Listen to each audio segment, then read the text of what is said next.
So మన సూర్య sir చేసే ప్రయత్నం అంతా కూడా గ్రాండ్ గా సక్సెస్ అవ్వాలి అని దేవుడి దగ్గర పూజ చేయించిన రెండవ తీసుకొని ప్రజెంటేషన్ ఇచ్చారు. సో మన సత్యగౌడ్ గారు, ఆయన యాదగిరిగుట్ట టెంపుల్ చైర్మన్ గారు మన సూర్య సార్ని కలవాలని మాత్రమే ఈవెంట్ కి వచ్చి మరి సపోర్ట్ చేస్తూ ఉన్నారు. Thank you.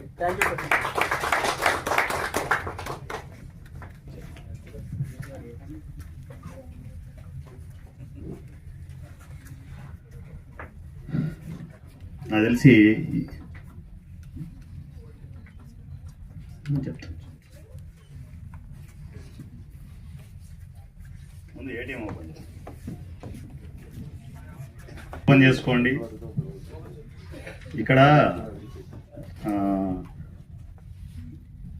ఫంక్షన్కి వచ్చిన పెద్దలకి ఇచ్చిన ఈ ఫార్మాలిటీస్ ఏమి ఉండవు, డైరెక్ట్ రంగంలోకి యాక్షన్లోకి అన్నమాట. ఓకేనా? No formalities. Easy cinema purely కల్మషం లేకుండా ఆర్టిస్టులకు టెక్నీషియన్లకి సపోర్ట్ చేయడానికే ఉంది.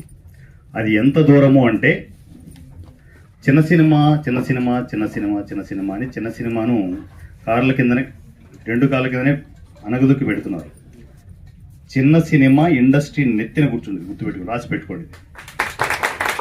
మీలోనే, నేను ఎన్నోసార్లు చెప్పాను, మీలోనే రాజమౌళిలు ఉన్నారు, మీలోనే త్రివిక్రమ్లు ఉన్నారు, మీలోనే సుకుమారులు ఉన్నారు. వాళ్ళకు అవకాశం రావట్లేదు అంతే. అవకాశం వస్తే అద్భుతాలు క్రియేట్ చేసేవాళ్ళు మీ ఈ చుట్టుపక్కలే ఉన్నారు, కానీ బయటికి రావట్లేదు. ఇప్పుడు ఆ టైం వచ్చింది, మీరు బయటకు వచ్చే టైం వచ్చింది. ఎక్కడ కూడా ₹1 కూడా లావాదేవీ లేకుండా ప్యూర్లీ ఆర్టిస్టులు టెక్నీషియన్లు నిరభ్యంతరంగా నేను సినిమా ఇండస్ట్రీకి వెళుతున్నాను అని సగర్వంగా చెప్పే రోజు వస్తుంది. సో అది వచ్చేసింది. సో ఇక ఇంట్లో కూర్చొనేసి టీ కాఫీ తాగుతూ టీవీ చూస్తూనో ఏదో మొబైల్ చూస్తూనో కాలక్షేపం చేయొద్దండి. మీలాంటి టెక్నీషియన్స్ ఇండస్ట్రీకి వచ్చేయాలి. ఇన్ ద సెన్స్ పరిగెత్తుకొని హైదరాబాద్ రావాల్సిన అవసరం లేదు. జస్ట్ ఈ సినిమాకి ఒక మొబైల్ దూరంలో ఉన్నారు, చిన్న మెసేజ్ దూరంలో ఉన్నారు. ఈసీకి మెసేజ్ పెడితే ఆటోమేటిక్గా నేను గైడ్ చేస్తాను. డైరెక్ట్గా మధ్యలో నా టీం కానీ వీళ్ళంతా గైడ్ చేస్తే ఇలాంటివి ఏ ఉండవు. డైరెక్ట్గా నా నుంచే వాయిస్ మెసేజ్ వస్తుంది. నేనే ఇది కొన్ని వందల మెసేజ్ని నేనే రెస్పాండ్ అవుతుంటాను. ఎందుకంటే వేరే వాళ్ళకి ఇస్తే మళ్ళా కల్మషం అయిపోతుంది, మళ్ళీ పాడైపోతుంది. నాకేంటి అని వస్తుంది. ఇక్కడ వారణా సూర్యకి ఏంటి అవసరం, నేనే సినిమా ఇండస్ట్రీకి ఇస్తాను, ఎంతైనా ఇస్తాను. ఎందుకంటే వారణాసి సూర్య నడిచే ఏటీఎం, పాస్వర్డ్ లేని ఏటీఎం. ఎంత సపోర్ట్ చేస్తానేది ఈ ఫంక్షన్ అయిపోయిన తర్వాత మీకు తెలుస్తుంది. రైట్, గేమ్ స్టార్ట్ చేద్దాం. ఎక్కడ కూడా టైం వేస్ట్ కాకుండా ఫస్ట్ ఏంటంటే, ఫస్ట్ స్టెప్లో నా టీంకి ఇప్పుడు ఏదైతే నెక్స్ట్ లవ్ సినిమా చేశారో ఈ సినిమాకు సంబంధించి ప్రతి సినిమా ఎప్పుడు ఫంక్షన్ జరిగినా కూడా ₹10,000 నా నుంచి స్పాన్సరింగ్ ఉంటుంది. ₹10,000. ఇది ఫస్ట్ స్టెప్. ముందు గేమ్ మొత్తం క్లియర్గా తెలుసుకోండి, తర్వాత ఆడ మొదలు పెడదాం. ఓకేనా? సో ఈ టీంకి ₹10,000 ఉంటుంది. ఆ స్టెప్ అయిపోయిన తర్వాత క్వశ్చనరీ స్టార్ట్ అవుతుంది. అది సినిమా ఇండస్ట్రీ సంబంధించి కావచ్చు, చిన్న సినిమా సంబంధించి.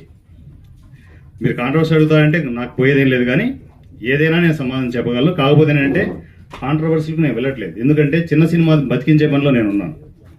ప్యూర్లీ చిన్న సినిమాని బతికించే పనిలో నేను ఉన్నాను. సో ఆ పాయింట్ ఆఫ్ వ్యూలో ఫస్ట్ జనరల్గా మీరు ఫంక్షన్స్కి వచ్చేటప్పుడు ఆడియన్స్ మీలో చాలామంది ఆర్టిస్టులు టెక్నీషియన్లే ఉంటారు, ఎక్కువ 80%.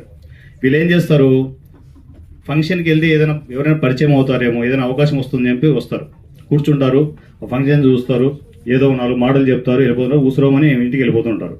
కొందరు వెళ్ళే టైంలో వాళ్ళ ఆలోచనలు ఎలా ఉంటాయంటే, ఈరోజు రూమ్ రెంట్ కట్టాలి, ఏమంటాడో ఏమో ఓనర్, ఇలాంటి పరిస్థితులు ఉంటారు. చాలామంది ఉంటారు ఇళ్ళలో. కొందరు తినకుండా కూడా వచ్చి ఉంటారు. ఇక్కడ ఆకలి బాధల్లో ఉండే వాళ్ళు కూడా ఉంటారు. ఇక్కడ నాకు తెలుసు, అక్కడి నుంచి నేను ఇక్కడికి వచ్చాను. ఆ బాధలు నాకు, కృష్ణానగర్ ఇంద్రానగర్ బాధలు నాకు తెలుసు. సో అందువల్లే ఈ స్టెప్స్ అన్ని తీసుకుంటున్నాను. మీలో ఎంతమంది ఆడియన్స్ ఉన్నారో, నేను ఎవరు నా మీద ఫోకస్ వెళ్తుందో తెలియదు.